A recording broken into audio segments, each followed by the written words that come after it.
Mute.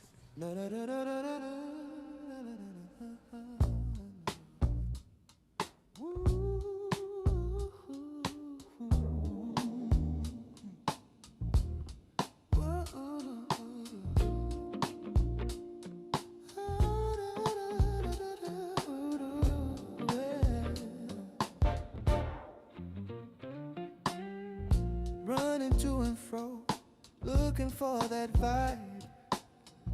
But you know what's missing down inside. Yeah.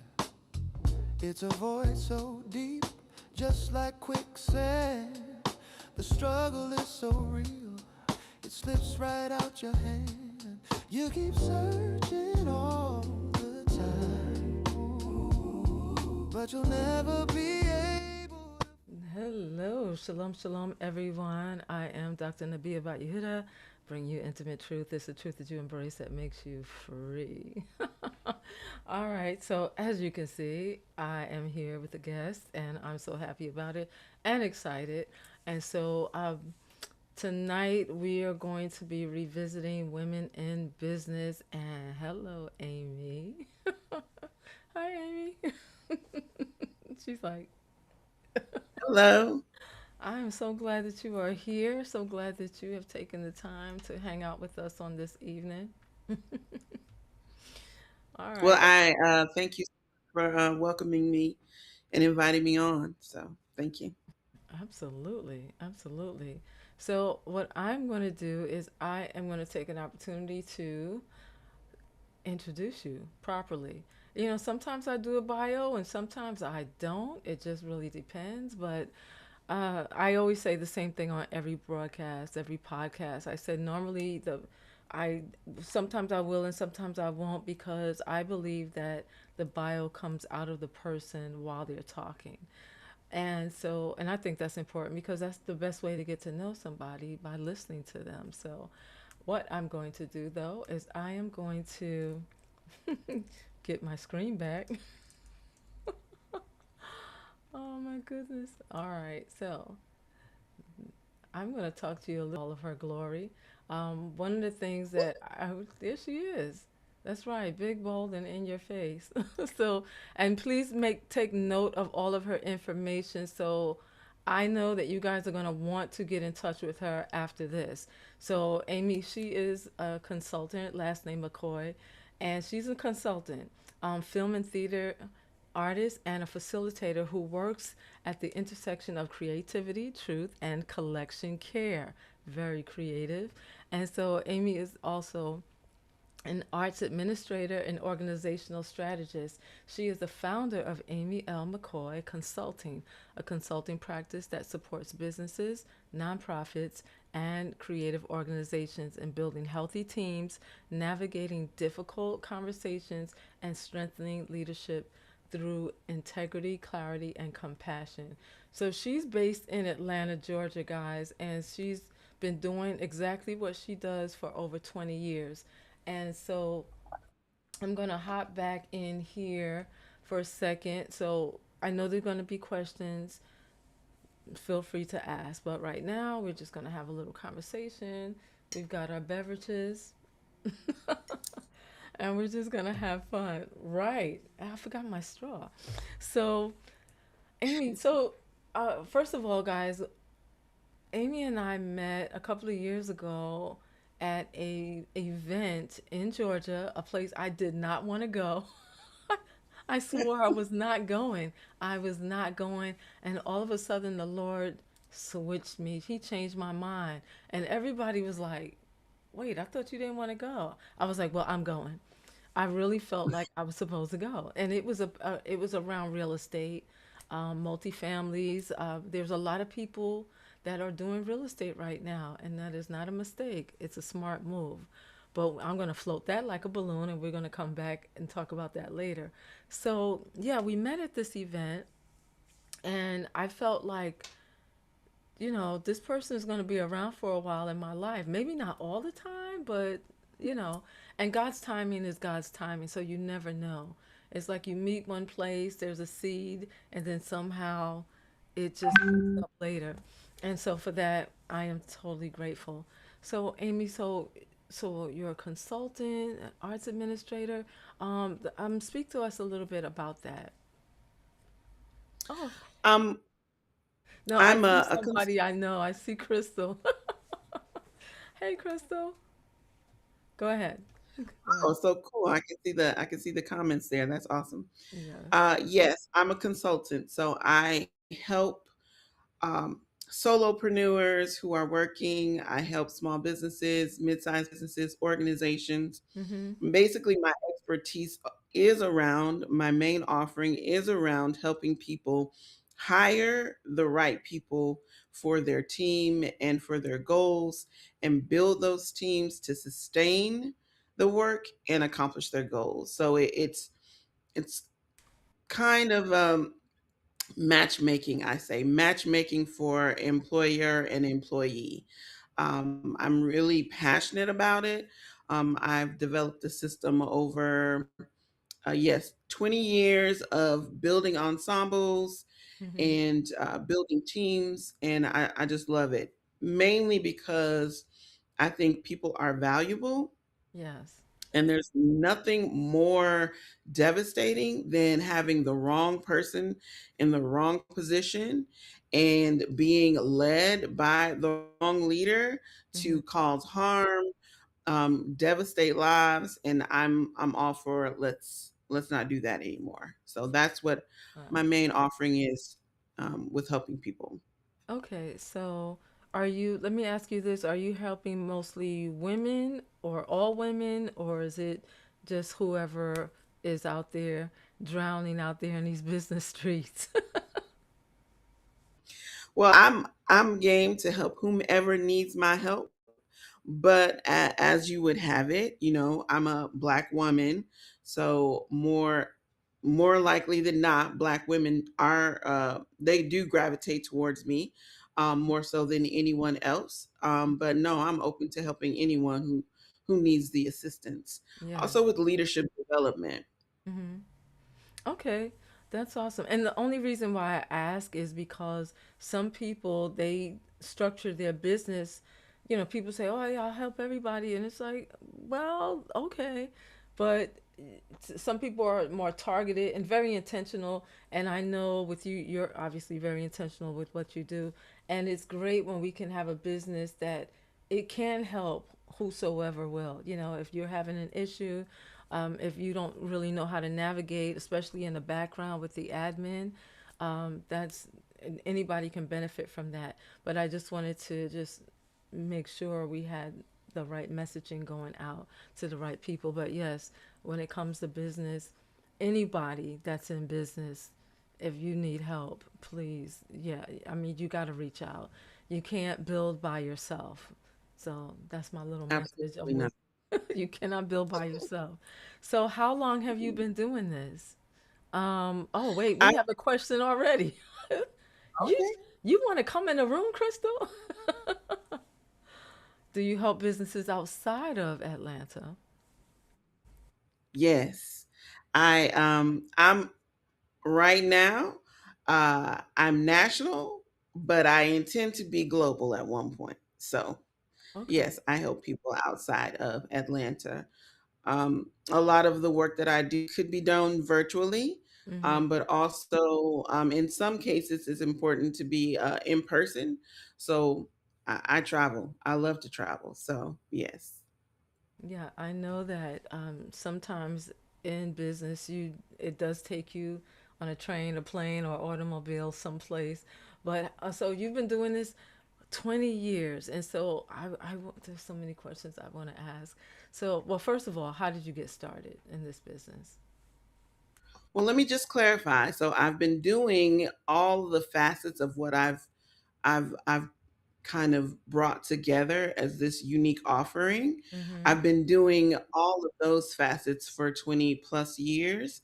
What I've decided to do is take all of the skills that God has blessed me to learn over trial and error, personal experience, and mold that and shape that into an offering where I could be really valuable to entrepreneurs, business owners, and be a voice, if you will, a voice in that wilderness of just dysfunction. So I've just started my consultancy. Previously, I was doing this work as a director of membership for a national nonprofit organization, a Mm-hmm. regional nonprofit organization that has national reputation. But I've decided to offer my services myself. Okay. All right. So there now, well, let me say this because first of all, anybody that's trying to start their own business, there's going to be a little trepidation, hesitation. I don't know if I can do this. Like, how do I know I'm going to be successful? Oh my goodness, Crystal, you blowing my chat up. Okay, no worries. Oh, see, we need to talk. And I'm telling you right now, this Miss Crystal right here, y'all need to talk. Y'all do need to talk. So I'm Okay. glad. I'm so glad you're in there. So when you first started the business, how did you feel? Like, how? Why did you think that you could do this? Did you just were you just confident? Like, I know I have something to offer. Did you did you have that sort of confidence or your faith to lean on? Was God leading you in this way? Like, come on, listen, I got the cup ready for the tea. Let's go. You ready for the tea? So the tea is pretty strong. It's serious. So my mother was an entrepreneur for her entire life. So she left high school and went into cosmetology. So I've always known her as a self-employed person. Mm-hmm. So this idea of starting a business is not foreign to me. Mm-hmm. However, um, I yes, I believe 100% that I had something to offer because I was offering what I was offering as an employee of someone, and I was helping people. So I knew that what I had was helpful. Starting out on my own, yes, that was a 100% a leap of faith. My my decision to not seek another employer, but to just start my business has always been rolling around in my head. So actually, I was working towards starting my business while I was in my previous employment. But what was interesting to me, as you said before, I'm a film and theater artist. Mm-hmm. That's my heart, that's my passion. That's what I went to school for, and I thought that that's what it was going to be. I thought I was going to dive back into arts, dive back into either facilitating artists through a process or just diving back into artistry. Mm-hmm. And I prayed, and the Lord was like, no, you're you're doing operational work with businesses. So I was like, for real, Lord, for real, Okay. yes. So that is a combination of life experiences, exposure, and then also, yes, the Lord. I believe the Lord telling me in which direction I needed to go. Okay. So, and then you're also a co-founder of the artisan company Unlimited. So that's also based in Yes, Georgia, correct? yes, that is also based in Georgia. That is my film and theater company. Um, we've been around since 2014. We specialize in immersive and interactive theater. Also, different film projects. I'm working on a documentary right now as well. And so I do tend to juggle a lot. I'm not a hyper multitasker. I do Mm-hmm. find that when I have a lot on my plate, I do get a lot done. But the artistic side is really on pause right now as I build and erect this business that I have.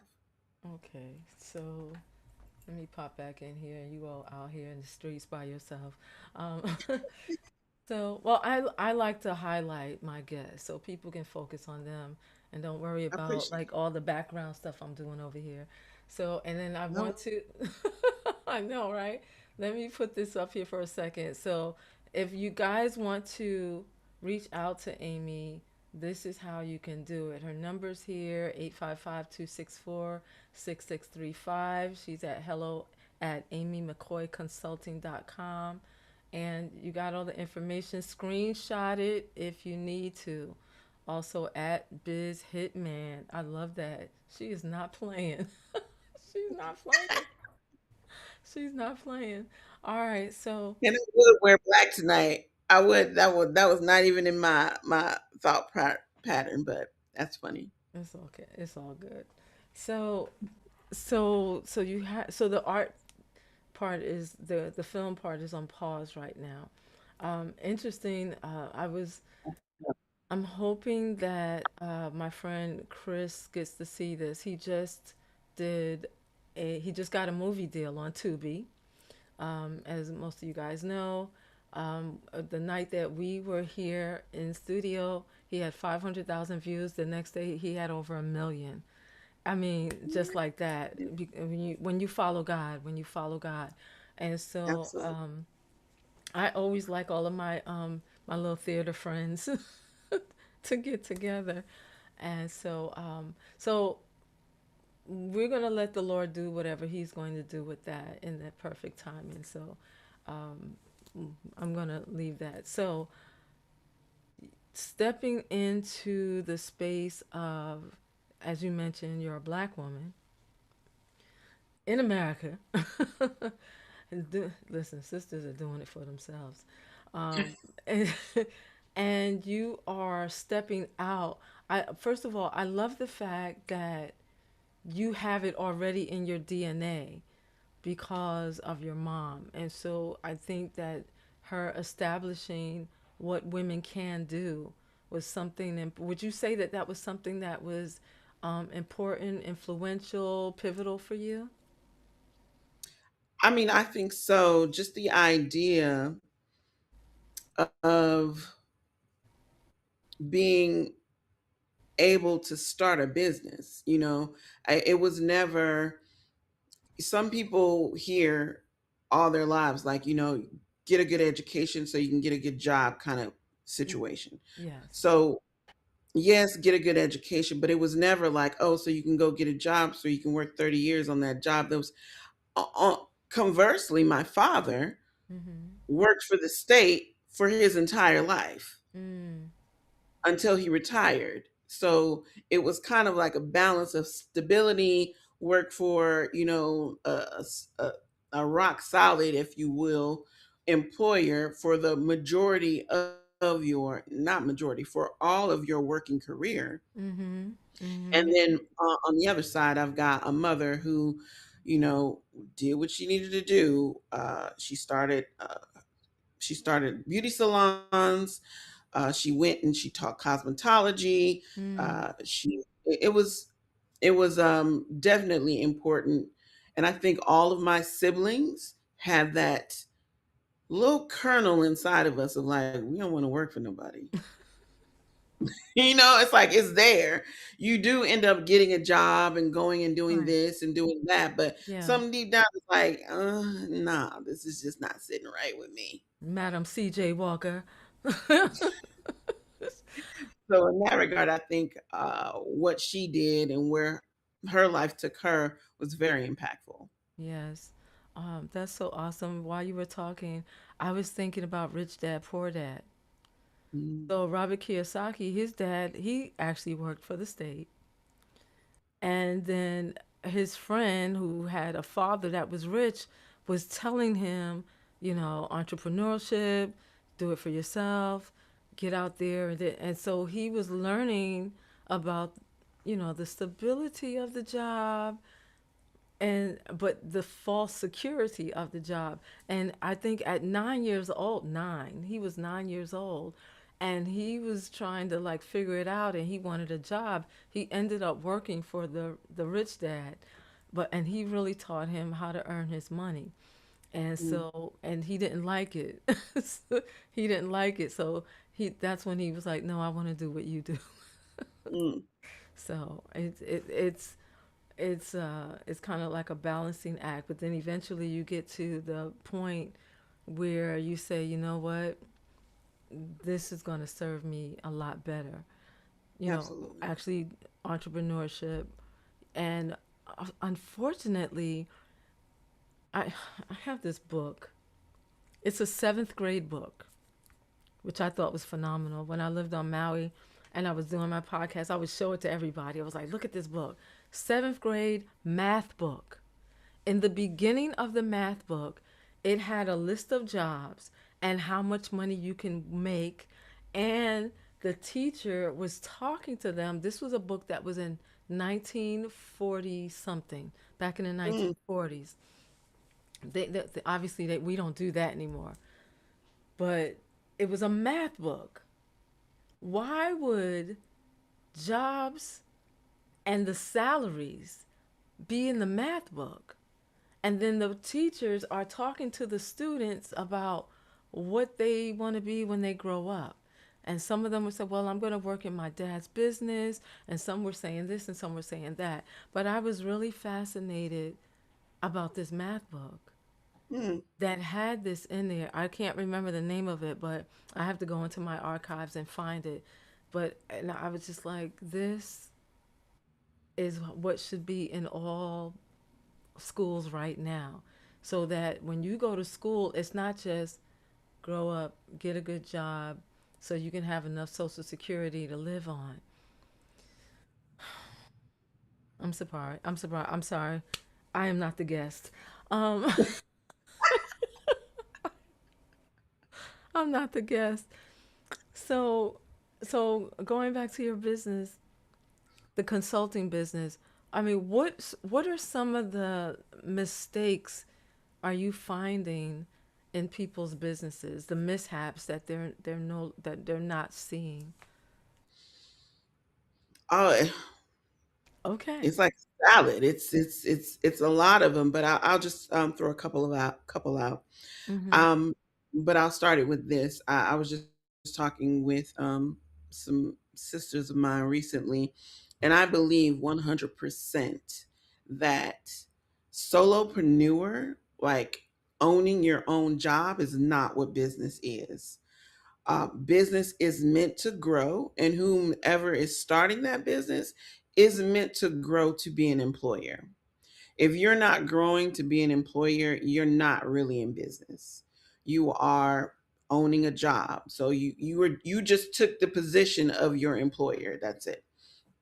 But Yeah. when you become an employer, that's when you like step into another league or another branch of I'm I'm not required to be in the place in order to earn income or revenue. Mhm. And sometimes as solopreneurs, there's a fear of having to pay employees because you look at that as an expense of like, oh, already make this amount of money, and if I had to bring somebody in, that's going to take more money off of of the revenue that I'm already making. And I want to say to the solopreneur that yes, you need to evaluate whether it's time for you to hire 100%. You do not go hiring blindly in Right. multiple ways. Right. But hiring is not about necessarily just bringing someone in to take work off of your plate. Hiring someone is about expansion. It is about if you're bringing someone into your business and Mhm. you're about to pay them a salary, Yes. their presence should increase your revenue. And if their presence is not increasing your revenue, there's some strategy that is off, and we need to find out what's off and fix that. So, hiring is extremely important, but it is to grow and increase revenue. So, Right. that is one kind of like mentality that some people have about growing their business, hiring, and what revenue means. Another about hiring is people it's pendulum swinging, either too emotional when they Mhm. hire or not emotional enough when they hire. And that what that basically means is that if you're hiring someone to come into your business, like I just said, their presence should mean more revenue. So if you're hiring someone because you like them in the interview and they seem like a nice person, but you're not really following the criteria that you need to actually be able to help that person generate more revenue for your job, Mm-hmm. you're hiring emotionally. You're hiring because you want to be a good person, and that's not a good business strategy. That's another thing. Right. Do you think that you find that solopreneurs or people that say, "Oh, I have an LLC and I've got my own business," I already know the answer to this, but they fail to do you find that they fail to realize they own a job? Because that's not a big term that most people are familiar with. I know what you mean. I know exactly what you mean. I am familiar with that term.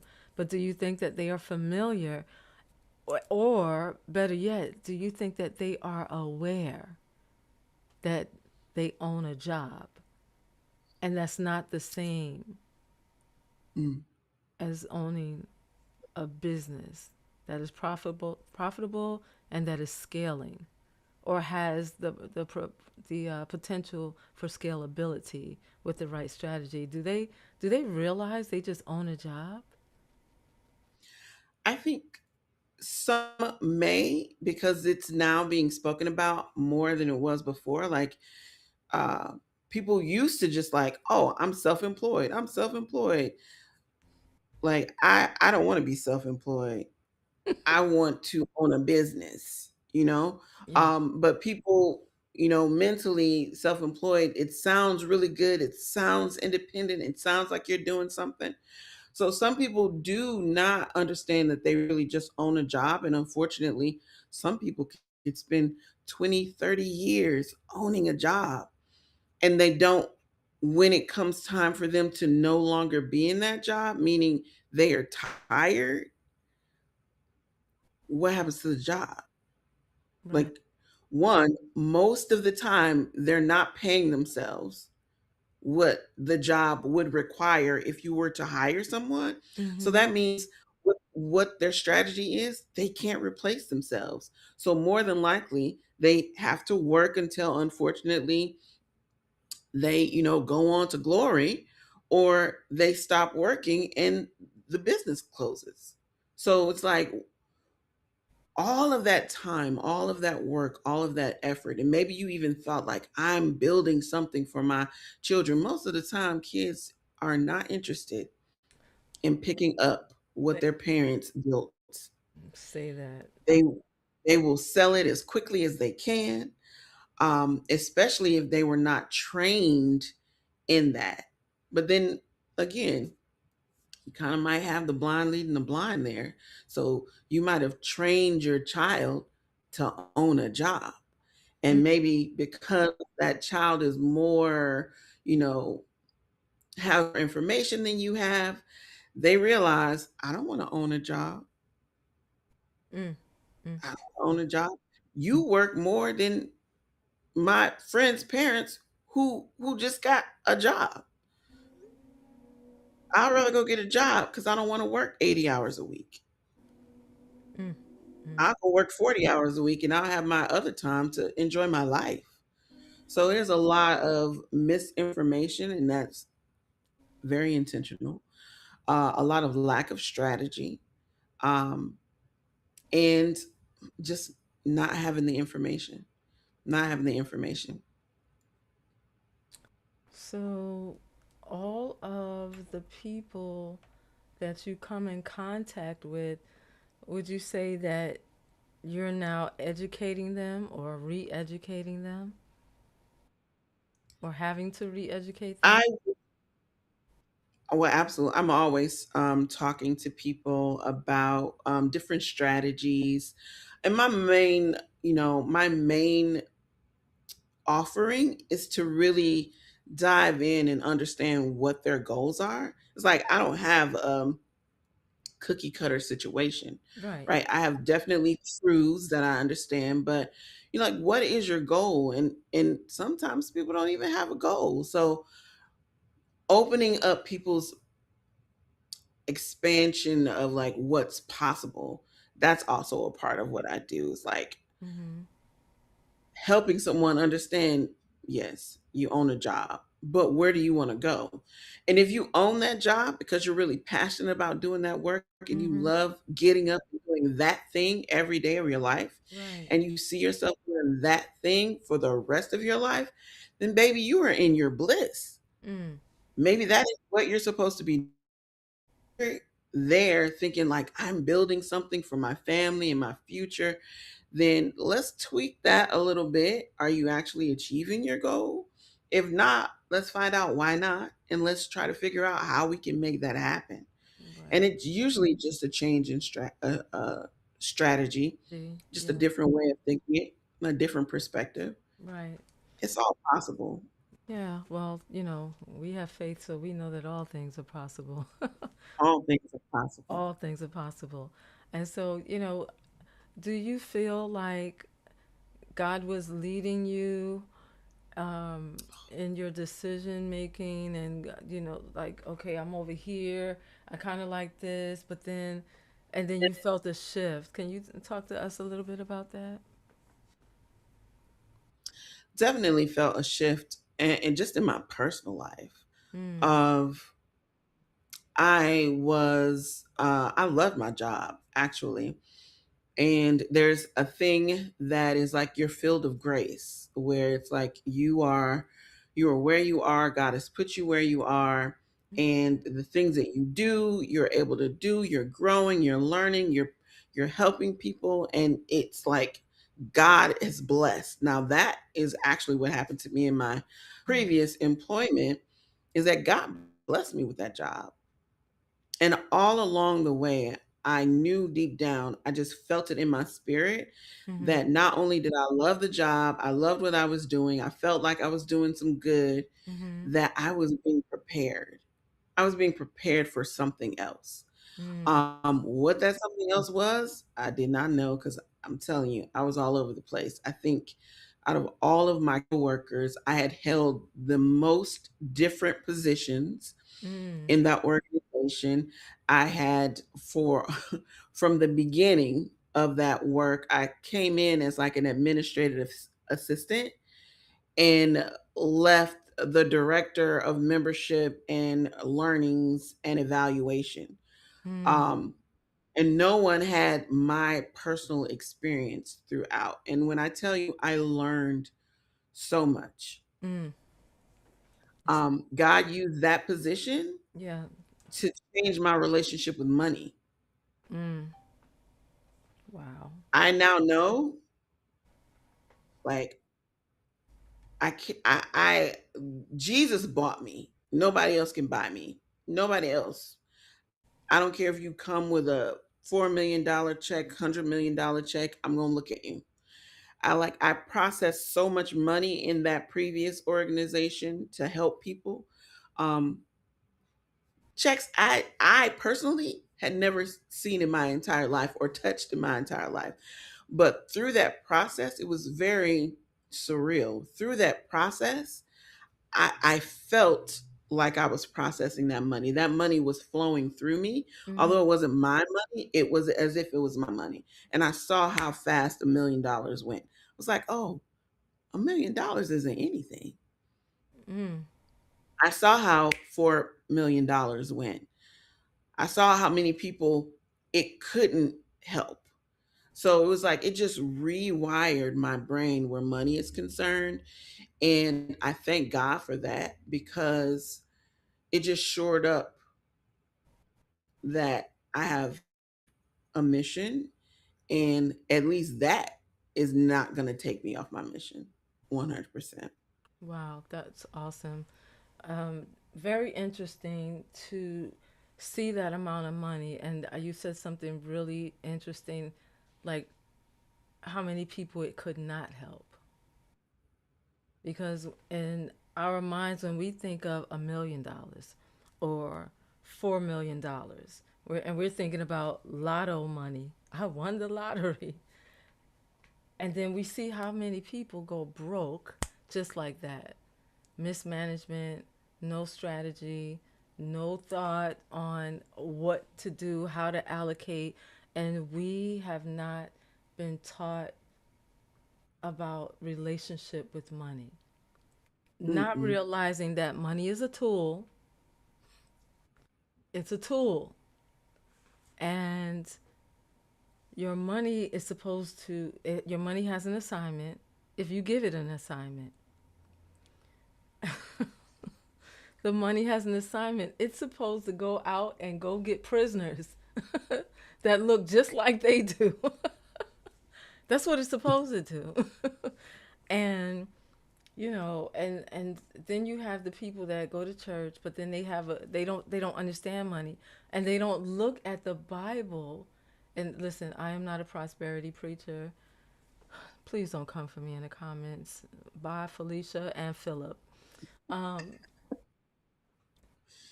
but the Bible says we're Come talking on. about we're talking about. I mean, there's so many different stories, but just to talk about the talents. One Mm, had one talent, one got five, and he went and got five more. So they was doing something. But the one with the one talent, like, bro, you had one job. You had one job, and he stuck it into the ground where it couldn't do nothing. mm. And this was really mind-boggling for me when he was told two things. He said, "You wicked and lazy servant." I don't Because I didn't understand what I was supposed to do. I didn't understand the assignment. And then he said, and this is the other thing that got me. I paid attention. You could have at least. I mean, I want to pause right there. You could, meaning there was an opportunity. You could have, when you hear you could have, that means there was an open window, open door, open crack hole, whatever, open opportunity for you to do something, not nothing. You could have at least put it in the bank, let it get some interest. I mean, back then it probably was some high interest rate, not now, but back then. And so those are the two things that stood out. So when we see a person that I got to look at I got to go in my notes because the Lord gave me something. I think it was last week about why people are impoverished. Lord, please, Mm, where is it? These are my notes. I put poverty, and then I have bullet points: lazy, mm, mindset, slothful. mm, Lazy, mindset, and slothful. And it's like a sandwich. Here's the lazy, here's the slothful, and right in the middle is the mind. mm. Lord, help us today. And it'll sneak up on you too, because the Bible also says in Proverbs, just a little folding of the hands, Yes, that was the just other one. Little folding of the and hands, a little sleep, mm, and poverty will and come on you like an armed man. listen, That's the Bible, y'all. That's the Bible. You ain't got to be saved to listen, understand that. listen. Now you brought up the talents. You know what struck me about the talents was it was convicting too, because not only did he bury it, then he said why he buried it. Now this is God. Listen, this is God who gave you the talent, and then you buried it, He should have wrote a song and and then he would he have got said some why. royalties. He should have wrote a song with them lyrics. He Oh my said, God. why did you do this? He said, because I know you are a harsh Yes. and a rough God, rough master, rough Lord, Yep. and that you always reap where you don't sow. I mean, you just got to read what he said. And that came upon me, and I was like, oh, Lord, He should have got punched in the God gave face. me a talent. Would I be saying that to God? And why you worrying about what he doing? And how Oh, he my goodness. why are you worrying about, like, dude, focus. You had one job. You was I mean, he went in, and I was like, who? Now, see, this would be the appropriate time when I would say, who you think you talking to? That part. Yeah. And I said, oh Lord, don't ever let me be questioning your character in that way or attributing those things to your character, because that is not you. Oh my God. I I can't even say that I was someone who buried their talent, but I went into repentance just Mm. on hearing that of like, Lord, don't ever let that be me saying some stuff like that about you because something that I didn't do. Right. And Blaming God for my inaction but people do that. all And day, guys, every day. guys, we're gonna get ready to close, but I think this is a great way to end, where we consider, like even in the Bible it says, and you got a bag, you got holes in it, and you don't know what's going on, why you losing. The Bible says, consider your ways. Mm, Consider your ways, because we want to blame. Oh, well, no, it's God's fault. No, no, because my mom, she did. No, you grown now. When you were 10, you when you were 12, what could you do? But now you are over 30, over 40, over 50, maybe over 60, maybe over 70. But it's it's your life. You it's have your to life. make a choice. I mean, never mind the choices, make a decision And take some action. and take some action. No more analysis of paralysis. No, Oh my no. God, that's another whole thing. That's another show. But I want. I would just bring that back around though Okay. to the idea of like businesses. So we talked a little bit about solopreneurs. Now I'm talking about managers who may be employees, but they supervise people. They're people who work under them, Mm-hmm. or business owners who have employees under them. You can't keep employees.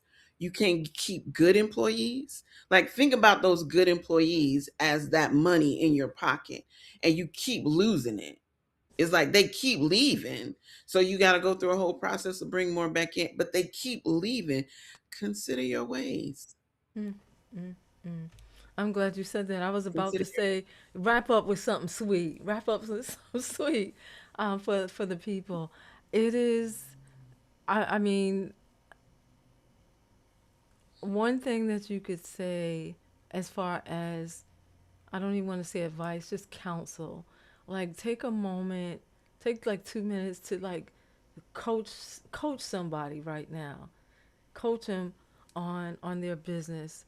And if they are somewhere in between walking away, or they feel overwhelmed, just like, to the your overwhelmed business owner who owns his job, um, coach him for a minute. Coach Aimee, go ahead. Well, I would like to say to my wonderful entrepreneurs out there, because I am one. And if you are overwhelmed with your work, if you are overwhelmed with all the work that you have to do, that you are holding it all on your back, then it might be time for you to hire. Mm, There is no way on God's green earth that we were meant to do it all alone. And think, if you've got all of this experience, all of this know how, you might be even being very successful, mm, but you can't do it by yourself. And you got to let it go, because neither can you be a micromanager. There's a little bit of faith. If you believe in God and you have faith in God, you'll understand this.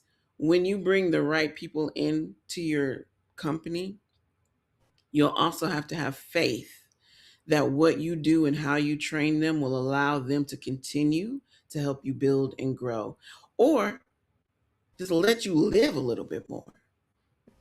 So I encourage you to keep forward because God, this is the Bible. God has given us the power to create wealth. And you've already started that journey, and you've actually done it when there are millions and millions of people who have thought about it but never taken that action. Mm. So good on you for taking that action, but let's not stop. Let's continue to grow. Let's continue to build because you are supposed to be helping by employing. And your employees, if you are a good employer, will help you grow a magnificent business that will help as many people as you want to. I encourage you, keep going and keep trusting. All right, that was really, really good. Thank you so much, Coach Aimee. That's really, really good. For those of you that are watching, thank you so much for watching. Thank you so much for the questions. Thank you so much for those that are on the replay. Y'all always come in here. You're like, come on now. I need you on. I need y'all live. I need y'all live. But I'm grateful for those that can only come on the replay. You know, put your questions in. Her information is up there. I'm going to put it up there one more time. All right, there she is in all her glory. And I want y'all to screenshot that. Take that number down. ALM Consulting, finding good people for good people. I love that. All right, and I love that logo. All right, thank you so much, beloved, for being here. And I thank you for inviting me, and it went by so fast. I know Oh, it it, goes by fast, right? it, it always does because we have fun in here. All right, guys, thank you so much for watching. We'll see you next Sunday. And prophetic wind, let God speak. That's the whole point. Just let him speak. Let him speak. Thanks for watching.